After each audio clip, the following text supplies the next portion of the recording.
बात होगी बालौद के किसानों की। बालौद के गांव के किसानों की कई एकड़ फसलें बर्बाद हो गई हैं, जिसके चलते किसान कर्ज तले डूब गए हैं। किसानों ने देशमुख कृषि केंद्र से कीटनाशक दवाई खरीदी थी, जिसे छिड़कते ही फसलों की ग्रोथ रुक गई, खराब हो गई। जांच टीम ने भी पाया है कि गलत दवाई के छिड़काव के चलते पौधों की ग्रोथ रुक गई है। पौधे जो हैं वो खराब हो गए हैं।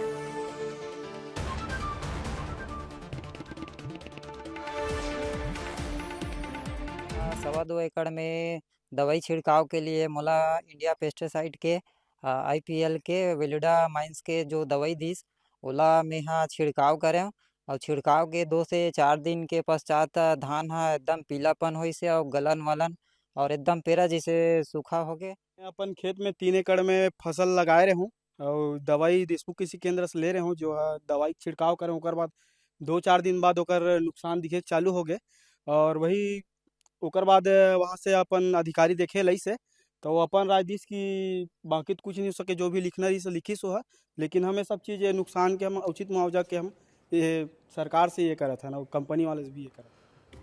तो क्या है पूरा मामला, विस्तार से आनेंगे। दलेश्वर देवांगन हमारे सहयोगी हमारे साथ जुड़ गए हैं। दलेश्वर, काफी गंभीर मामला है, अन्नदाता से जुड़ा है। अन्नदाता कई महीनों कड़ी धूप में मेहनत करते हैं, हर मौसम में परेशानी का सामना उठाकर अपनी फसल को खड़ा करते हैं और जब कीटनाशक डालते हैं तो उन्हें ये रिजल्ट मिलता है। जाहिर सी बात है, जहां से कीटनाशक दवाई ली होगी वहां पर ही शायद कुछ गड़बड़ी पाई गई होगी।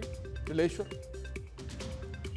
बिल्कुल सुमित, आपका कहना सही है कि शुरुआत से ही किसान लगातार मेहनत करते रहते हैं।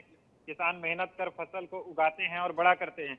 अभी का समय ये है कि धानों में फसलों में बालियां आनी थी और बालियां आने के बाद में वो फसल पककर तैयार हुए रहता, लेकिन इस दौरान किसानों की फसलों में तना छेदक का प्रकोप देखने को मिला और तना छेदक के साथ साथ फफूंद का प्रकोप देखने को मिला, जिसके कारण से किसान जो है जगन्नाथपुर, सुंदरा और परसदा गांव के किसान जो है देशमुख कृषि केंद्र से कुछ दवाई ली और दवाई लेने के बाद में जैसे ही खेत में डाले और खेत में डालने के बाद में परिणाम यह देखने को मिला 2 से 3 दिन में उसकी फसलें जल गई, खराब हो गई, नष्ट हो गई।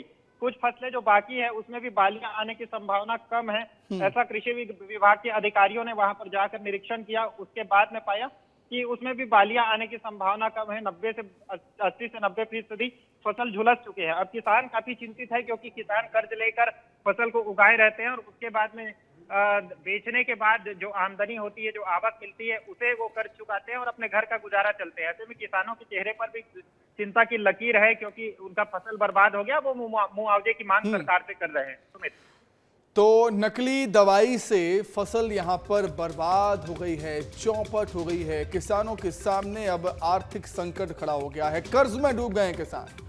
कार्रवाई होनी चाहिए भाई साहब। दिलेश्वर, बहुत शुक्रिया आपका जुड़ने के लिए, तमाम जानकारी बातचीत के लिए।